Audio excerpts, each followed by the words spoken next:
নমস্কার বন্ধুরা, এটাকে বলে কই মাছ আর শিঙি মাছ, মাগুর মাছ, 3 রকমই মাছ আছে। এটা আপনারা চিনবো, কিন্তু এখনকার দিনের ছেলেমেয়েরা এগুলো খুব একটা চেনে না, প্লাস খায়ও না। ওদের খাওয়াতে পারবে না। আমার তো বড়ো ছেলেকে কোনো মতে এই মাছ খাওয়াতে আমি পারি না। ছোটো ছেলে বোঝে না তাই খাই। আর আমার হাজব্যান্ডের খুবই প্রিয় মাছ এই মাছ। আগে খালে বিলে খুব হতো, মানে খালে বিলে আসতো, ধরে নিয়ে আসতো চাষিরা, সেটাই মানে খুব টেস্ট খেতে। আমি কিন্তু খাই না, আমি ছোটোবেলা থেকে কোনো দিন খাইনি আর এখনও খাই না। খেতে খুব স্বাদ শুনেছি। তো বড়ো ছেলেকে খুব জোর করলাম খাওয়ার জন্য। তো বড়ো ছেলে বললো, মা তাহলে এক কাজ করো, সেদিনকে যেরকম চিংড়ির মালাইকারি করেছিল আজকে কই মাছটা এরকম মালাইকারি করো, তাহলে খাবে। এই যে কই মাছের মালাইকারি তো কোনো দিন হয় না, দেখাই যাক তাহলে এইভাবে রান্না করি। মন্দ বলেনি, একরকম নতুন রান্না হয়ে যাবে।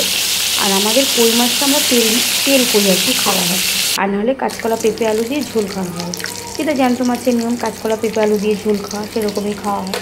তো ছেলের কথা শুনে মালাইকারি করলাম সিম্পল দুধ দিয়ে। চলুন দেখুন রান্নাটা কিভাবে করি, সঙ্গে থাকবেন।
এবার দেবো দুধ।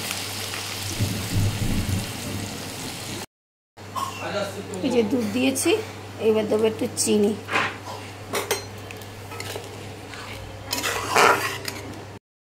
আমি সেদিনকে এইভাবেই চিংড়ি রান্না করেছিলাম। এইবারে মাছ 4টে দিয়ে দেবো। মাছটা জানেন ভাজতে গিয়ে একদম ভেঙে গেছে, মনে হয় তেল গরম হয়নি, দিয়ে দিয়েছি। কী যে সুন্দর সেদিনকে খেতে হয়েছিল। আজকে সেম প্রসেসে আমি কই মাছ রান্না করলাম। এখনই যা সুন্দর গন্ধ বেরোচ্ছে।